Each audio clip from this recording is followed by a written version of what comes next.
I'm going to read from this comic called Present Perfect by Jenelle Johnson, published in 2016. You've really got to hand it to dandelions. Those little jerks can grow anywhere. I saw one growing in the cracks of a building once. They're a freaking marvel of natural selection. Life seems to have a way of making more life. Pictures of bacteria, pigs. Max and I started trying to have a baby about a year after we got hitched. I was 30, he was 34. It seemed like the perfect time. He had just started a tenure track job. I was writing my dissertation. For the first time in 2 years, we lived in the same town. 2008. Do you see anything? No, just one line. 2009. Anything? Nope. 2010. So, do you see anything? I have a really good feeling this month. No. 2011. I really think this will be the one. I've been having symptoms, I think. So, wait, I think they might. Seriously? Nope.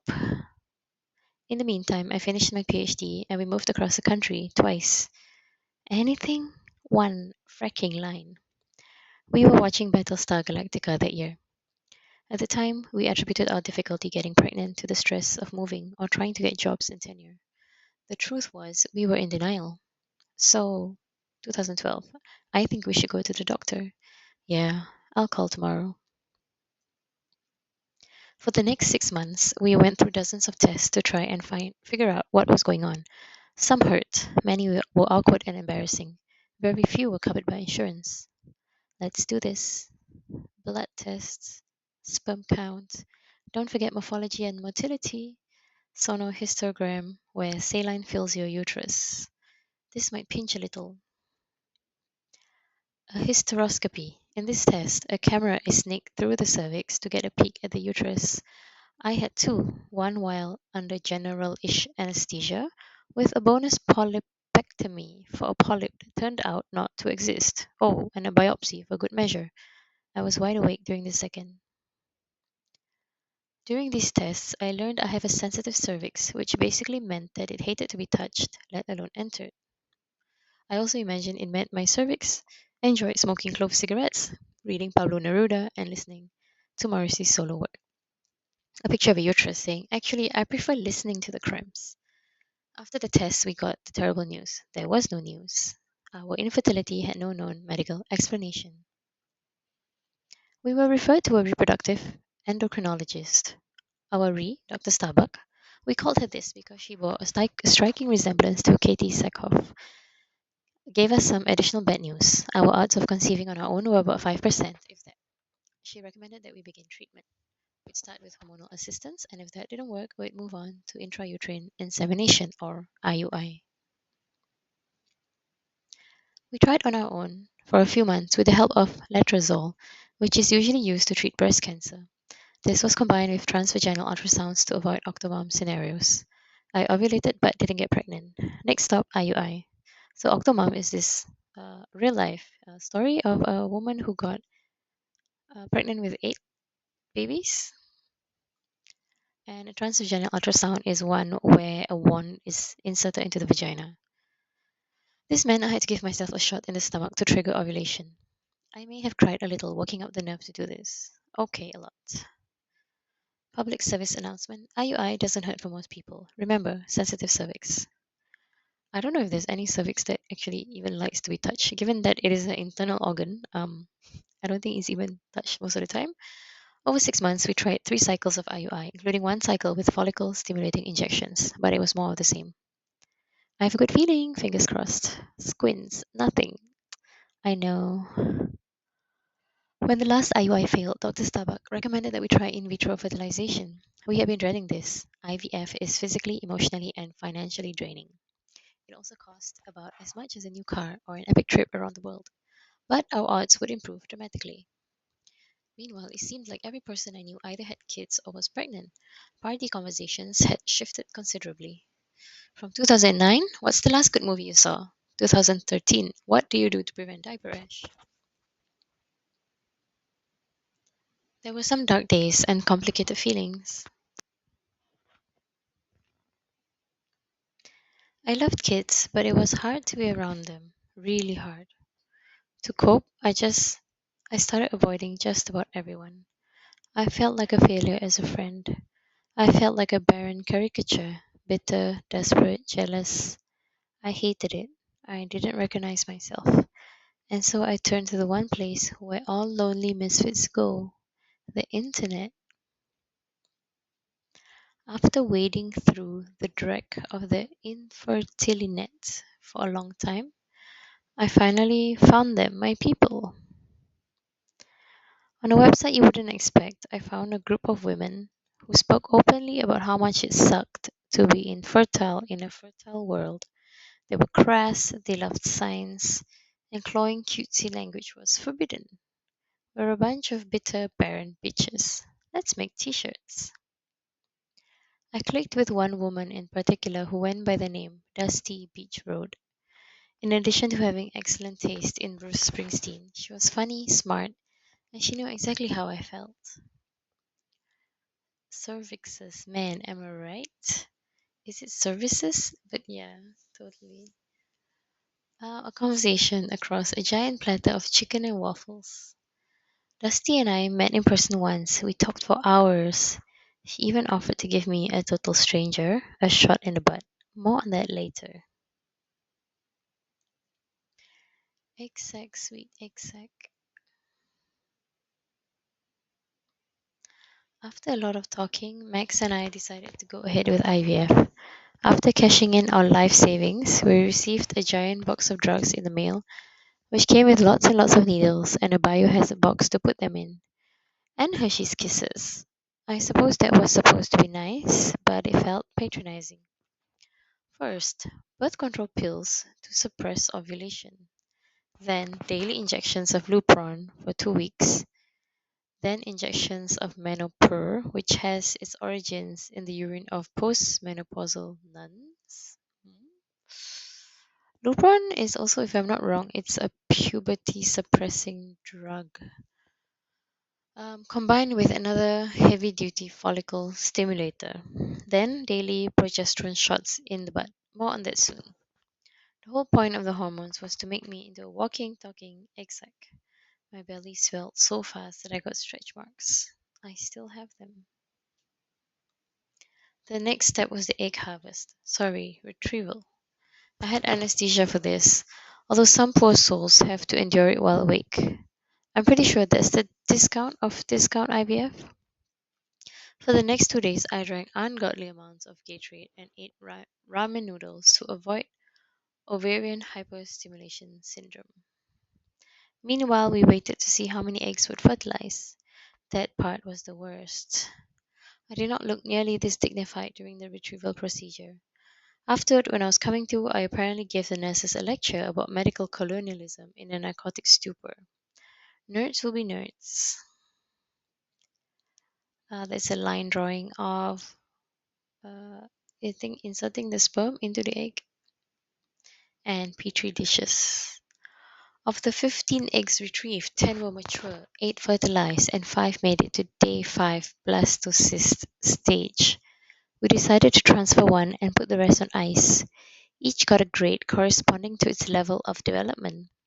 We were proud that our blasts were getting good grades, but it didn't mean anything if they didn't implant. There's the Saracen. So in order of development, Saracen, Tyra, Landry, Riggins. We started calling the frozen embryos the JV team and give them all names from Friday Night Lights. This was not because we thought of them as people, but because it was easier to keep track of them that way. Our blastocyst, we called it Brio, short for embryo, but of course it sounded like bro. The one thing IVF newbies dread more than anything are progesterone shots. Unlike the dozens to hundreds of other hormone injections, which are administered under the skin, progesterone must be slowly injected into a muscle. Although I have known a few people who can inject themselves in the thigh, specifically some of my badass trans friends who take hormones, I simply couldn't do it. The needle is huge and thick, and I'm a chicken. The week before our embryo transfer, Max watched dozens of YouTube videos. Then he practiced by jabbing a large pork butt roast. Then we ran around the house singing different butt theme songs to psych ourselves up. And then he stabbed me without flinching. Reader, I hardly felt a thing. We made the butt into pulled pork sandwiches. Oh my god, there's a picture of him stabbing the pork butt. I got this. If we got pregnant, we would have to do butt shots each day for the whole first trimester. We hoped it would become a touching nightly ritual. This is where I will note that IVF completely cured my needle phobia. I got so good at giving myself injections, in fact, that I could put pancake batter in a pan, run to the bathroom, do the shot, and be back in time to flip the pancake. I'm not kidding, I'm really that good at injections. I'm also really good at making pancakes. Transfer day. I don't remember much about the embryo transfer. I was on a rather large dose of Valium to calm my sensitive cervix down. I really only remember two things: the soundtrack of songs playing in the background and having to pee really badly. 7:30 a.m. Bruce Springsteen. I'm pulling out of here to win. Then glug glug 2 liters in 1 hour. 8:30 a.m. Skid Row during blood draw. Okay, more music. Totally not afraid of needles. Don't pee on Dr. Starbuck. 9:30 a.m. Playing the shins during the transfer. 10 a.m. Sweet relief. She went to pee. Thanks for the reminder. Oh, don't worry, it won't fall out. Thanks for the reminder. We waited and waited and waited and waited, and then two two lines on the Prega stick. Really? Yes. Hearts. Whoosh whoosh. Okay, that's the sound of the heartbeat. World's most expensive complimentary onesie from Dandelion Fertility Clinic. There's I guess, a picture of the ultrasound. Pregnancy 101, raising cool kids. The weeks went by, measured by emails about fruit size. I tried not to get my hopes up. I knew that it was fairly common to miscarry in the first trimester. But every so often, I let my guard down and allowed myself to imagine what our future kid might be like. Would our girl, would our kid be a girl or boy? More masculine, more feminine, somewhere in between? Would our kid like to read, play sports, read books? Would our kid be autistic, neurotypical? What if our kid got my weird gene that makes cilantro taste like soap? Would they like interesting food? This is tara mosalata and it's made with fish eggs and lots of garlic. Want some? My dad really likes it too. Would our kids share our politics or values? What is that? The book Atlas Shrugged. I'm just holding it for a friend, Mom, I swear. Atlas Shrugged is written by, um, what's her name? Ayn Rand. Yeah, so it's seen as very right wing or very conservative. But actually, I've read it and I think some of the ideas make sense. Our kid might look more like Max or more like me, but it was a safe bet that they would wear glasses. First trimester morning sickness came and went. The when started outnumbering the ifs. I found myself having conversations with my future kid. You can be whatever or whoever you want to be, but promise me you won't get into Ayn Rand, deal? Yeah, that's the author of Atlas Shrugged. And what kind of mother would I be? A couple of weeks into our second trimester, we told a few friends we were pregnant. I was making plans for maternity leave. We had graduated from Dr. Starbuck to a regular OB and went in for what he described as a long and fun ultrasound. Do you think I can take some video? I wonder if we'll see more wiggling around. Sorry, I know this is cold. The ultrasound wand and the gel. Wait here for a second. I need to get the doctor. There's no heartbeat. It's normal to blame yourself. It's not your fault. I'm sorry. Okay. I don't remember much after that. We drove home. Max gathered the ultrasound pictures, baby books, and the little pair of shoes and put them in a box. We scheduled the D and E. That's the surgical abortion. Then I disappeared for a long time.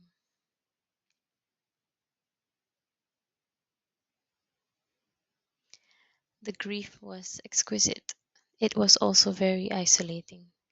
Talking about the pregnancy or the miscarriage seemed to make people uncomfortable, so eventually I just stopped talking about it. Sometimes it feels like it never happened. We took some time off before moving on to the next transfer. We thought we might be able to snag one of those post miscarriage miracle babies people kept telling us about. Nope. So we moved forward with the JV team. Each frozen embryo transfer meant more hormone injections and bonus daily estrogen patches, about 4 times the dose postmenopausal people use. Okay, I see this comic is very woke. It does not use women, the word women, and of course, nightly butt shots. Single line? What is that? I don't. Wait, yes, it's faint. It's a faint second line. This transfer resulted in a chemical pregnancy, a very early miscarriage. We were disappointed, but nothing like the grief of the previous miscarriage. Dr. Starbuck recommended that we transfer two, which came with the risk of multiples. We decided to take the risk if it meant better odds.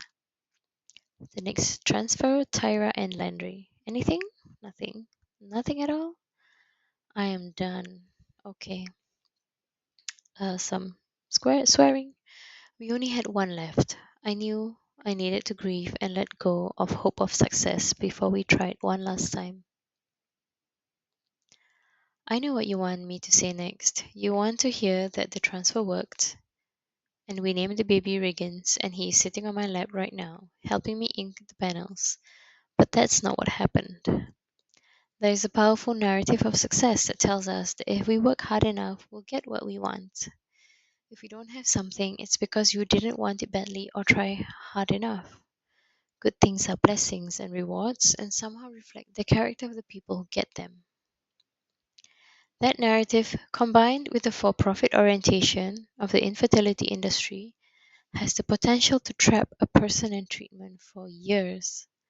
Some simply can't imagine a different ending to their stories. World's oldest woman gives birth. I'm 62. Pictures inside.